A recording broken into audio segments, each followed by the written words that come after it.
Hello, നിങ്ങൾക്ക് എല്ലാവർക്കും Shiny Xavier YouTube പേജിലേക്ക് ഒത്തിരി സ്നേഹത്തോടെ വീണ്ടും സ്വാഗതം.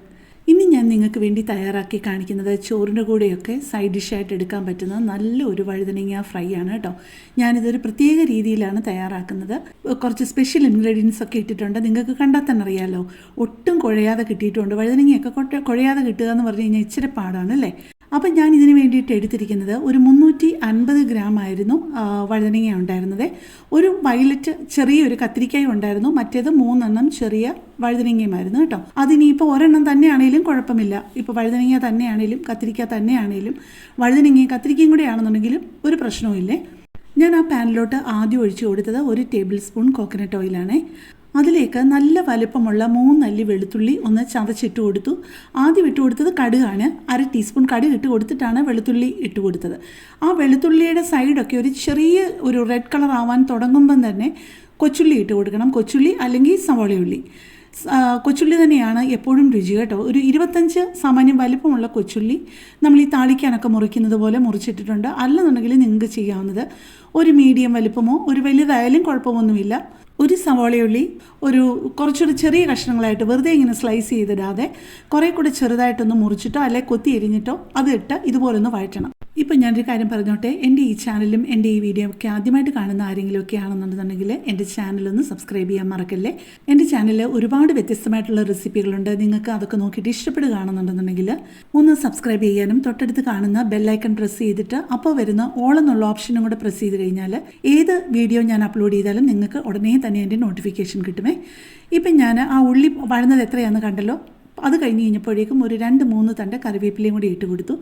അത് കഴിഞ്ഞിട്ട് അതിലോട്ട് ചേർത്ത് കൊടുത്തത് ഒരു 1/4 ടീസ്പൂൺ മഞ്ഞൾപ്പൊടിയും 1/2 ടീസ്പൂൺ കുരുമുളക് പൊടിയും 1/2 ടീസ്പൂൺ പെരുംജീരകത്തിൻ്റെ പൊടിയും 1/4 ടീസ്പൂണോ അല്ലെന്നുണ്ടെങ്കിൽ ഞാൻ 1/4 ടീസ്പൂണായിട്ടത്, നിങ്ങൾക്ക് 1/2 ടീസ്പൂൺ വേണേലും ഗരം മസാല ഇടാം, അല്ലെങ്കിൽ കസൂരി മേത്തി ഇടാം, നിങ്ങൾക്ക് ഇഷ്ടമുള്ളത്. അല്ലെങ്കിൽ ജീരകപ്പൊടിയുടെ ടേസ്റ്റ് ആണെന്നുണ്ടെങ്കിൽ ജീരകപ്പൊടി ഇടാം ഈ ഗരം മസാലയ്ക്ക് പകരം. ഞാൻ 1/4 ടീസ്പൂൺ ഗരം മസാലയായിട്ട് കൊടുത്തത്. പിന്നെ ഒരു ടീസ്പൂൺ ചില്ലി ഫ്ലേക്സ് ഇട്ടു. അത് പോരാ, എരിവ് ഇച്ചിരി കൂടെ വേണമെന്ന് തോന്നിയത് കൊണ്ട് ഞാനൊരു 1/2 ടീസ്പൂൺ കാശ്മീരി ചില്ലി പൗഡറും കൂടെ ഇപ്പം ഞാൻ ചേർത്ത് കൊടുത്തിട്ട് ഒന്ന് വഴറ്റുവാണേ. നിങ്ങൾക്കറിയാലോ, പൊടികൾ ചേർത്ത് കഴിഞ്ഞാൽ വളരെ ചെറിയ ഫ്ലെയിമിലേ വഴറ്റാവുള്ളൂ കേട്ടോ. പിന്നെ പ്രധാനപ്പെട്ട ഒരു കാര്യം പറയാൻ മറന്നുപോയത്, കത്തിരിക്കയാണെന്നുണ്ടെങ്കിലും വഴുതനങ്ങയാണെന്നുണ്ടെങ്കിലും തുടക്കക്കാരോടാണ് ഞാൻ പറയുന്നത്, നിങ്ങൾ മുറിച്ച് കഴിഞ്ഞ് കഴിഞ്ഞാൽ നേരെ വെള്ളത്തിലോട്ടിടണേ, അല്ലെന്നുണ്ടെങ്കിൽ അതിൽ നിന്ന് കറയിറങ്ങും.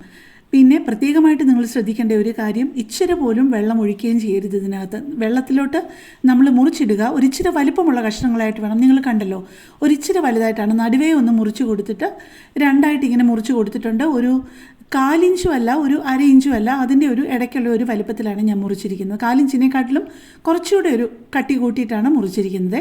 ഈ അരപ്പിൻ്റെ കൂടെ വഴുതനങ്ങ ഇടുന്നതിന് മുമ്പ് വെള്ളമെല്ലാം നന്നായിട്ട് നൂറ്റി കളയണേ. ഇച്ചിരി പോലും അതിനകത്ത് ഉണ്ടാവരുത് കേട്ടോ. അല്ലെങ്കിൽ തന്നെ വഴുതനങ്ങയ്ക്കകത്ത് നന്നായിട്ട് വെള്ളത്തിൻ്റെ അംശം ഉണ്ടാവും. അപ്പം ഒട്ടും നമ്മൾ വെള്ളം ഒഴിച്ച് കൊടുക്കാതെ തന്നെ നല്ല ഭംഗിയായിട്ട് കുഴയാതെ, എല്ലാവർക്കും ഉള്ളൊരു പരാതിയാണ് വഴുതനങ്ങ കുഴഞ്ഞു പോകുന്നത്. പക്ഷേ നിങ്ങൾ ഇങ്ങനെയൊന്ന് ട്രൈ ചെയ്ത് നോക്കിയേ. ഇതെല്ലാം കൂടെ ഇട്ട് നന്നായിട്ടൊന്ന് ഇളക്കി കഴിഞ്ഞിട്ട് നടുക്കോട്ടൊന്ന് കൂട്ടി വെച്ചിട്ട് അടപ്പ് വെച്ചിട്ട് ഒരു മീഡിയം ഫ്ലെയിമിലും ചെറിയ ഫ്ലെയിമിലുമായിട്ട് മാറി വെച്ചിട്ട് ഒരു 2-3 മിനിറ്റ് ഒന്ന് മൂടി വെക്കുക. എന്നിട്ടൊന്ന് ഇളക്കി കൊടുക്കുക. എന്നിട്ട് വീണ്ടും നടുക്കോട്ടൊന്ന് കൂട്ടി വെച്ചിട്ട് വീണ്ടും അങ്ങനെയൊന്ന് മൂടി വെക്കുക. അങ്ങനെ വീണ്ടും ഒരു 2 മിനിറ്റ് വെച്ചാൽ മതി, 2 മാക്സിമം 3 മിനിറ്റ്. അപ്പോൾ അങ്ങനെ നിങ്ങൾക്ക് പേടിയാണെന്നുണ്ടെങ്കിൽ ഒരു 2 മിനിറ്റ് വെച്ചാൽ മതി. അങ്ങനെ ഒരു 3-ാമത്തെ പ്രാവശ്യം നമ്മൾ ലിഡ് തുറക്കുമ്പോഴേക്കും കറക്റ്റായിട്ട് വഴുതനങ്ങയൊക്കെ വെന്തിട്ടിരിക്കും. പിന്നെ ഒരുപാട് നേരം ഇട്ട് അങ്ങ് ഇളക്കാതിരുന്നാൽ മതി. ഇപ്പം ഞാൻ ഇതിനകത്ത് കുറച്ച് മല്ലിയിലയും കൂടെ ചേർക്കുന്നുണ്ട് കേട്ടോ. എനിക്ക് തോന്നി കുറച്ച് മല്ലിയിലയും കൂടെ ചേർത്താൽ എന്തെങ്കിലുമൊക്കെ അപ്പോൾ തോന്നുമ്പം എന്തെങ്കിലുമൊക്കെ കുറച്ചുകൂടെ ആഡ് ചെയ്യും. ചിലത് കുളവാകും, ചിലത് നല്ല സക്സസ്ഫുൾ ആയിരിക്കും. പക്ഷേ ഇത് ഞാനൊരു 2-3 ടേബിൾ സ്പൂൺ നിറച്ച് മല്ലിയില കൊത്തി എരിഞ്ഞിട്ടിട്ടുണ്ടായിരുന്നു. പക്ഷേ നല്ല ടേസ്റ്റ് ഉണ്ടായിരുന്നു കേട്ടോ. പിന്നെ ഞാൻ പറഞ്ഞതുപോലെ മല്ലിയിലയ്ക്ക് പകരം നിങ്ങൾക്ക് കസൂരി മേത്തിയുടെ ടേസ്റ്റ്, നോർത്ത് ഇന്ത്യൻ ഫ്ലേവർ ഇഷ്ടമാണെന്നുണ്ടെങ്കിൽ കസൂരി മേത്തി ഇട്ടാലും നല്ല ടേസ്റ്റ് ആയിരിക്കും കേട്ടോ. ചോറിൻ്റെ കൂടെ ആണെങ്കിലും ചപ്പാത്തിയുടെ കൂടെ ആണെന്നുണ്ടെന്നുണ്ടെങ്കിലും കഴിക്കാൻ പറ്റിയ നല്ലൊരു സൈഡ് ഡിഷാണ് വഴുതനങ്ങ. സാധാരണ ഇഷ്ടമല്ലാത്തവർ പോലും ഇങ്ങനെ ഉണ്ടാക്കിയാൽ കഴിച്ചു പോകും. അടുത്ത ആഴ്ച തൊട്ട് ഈസ്റ്ററിന് സ്പെഷ്യലായിട്ടുള്ള ഡിഷസൊക്കെ ഞാൻ പോസ്റ്റ് ചെയ്ത് തുടങ്ങും. അതൊക്കെ നിങ്ങൾ കാണാനും സപ്പോർട്ട് ചെയ്യാനും മറക്കില്ല കേട്ടോ. അപ്പോൾ ഇത് നിങ്ങൾ എന്തായാലും ഒന്ന് ട്രൈ ചെയ്യാനും മറക്കില്ല. അപ്പോൾ കൂടുതൽ നല്ലൊരു വീഡിയോയുമായിട്ട് നമുക്ക് നാളെ കാണാം. താങ്ക്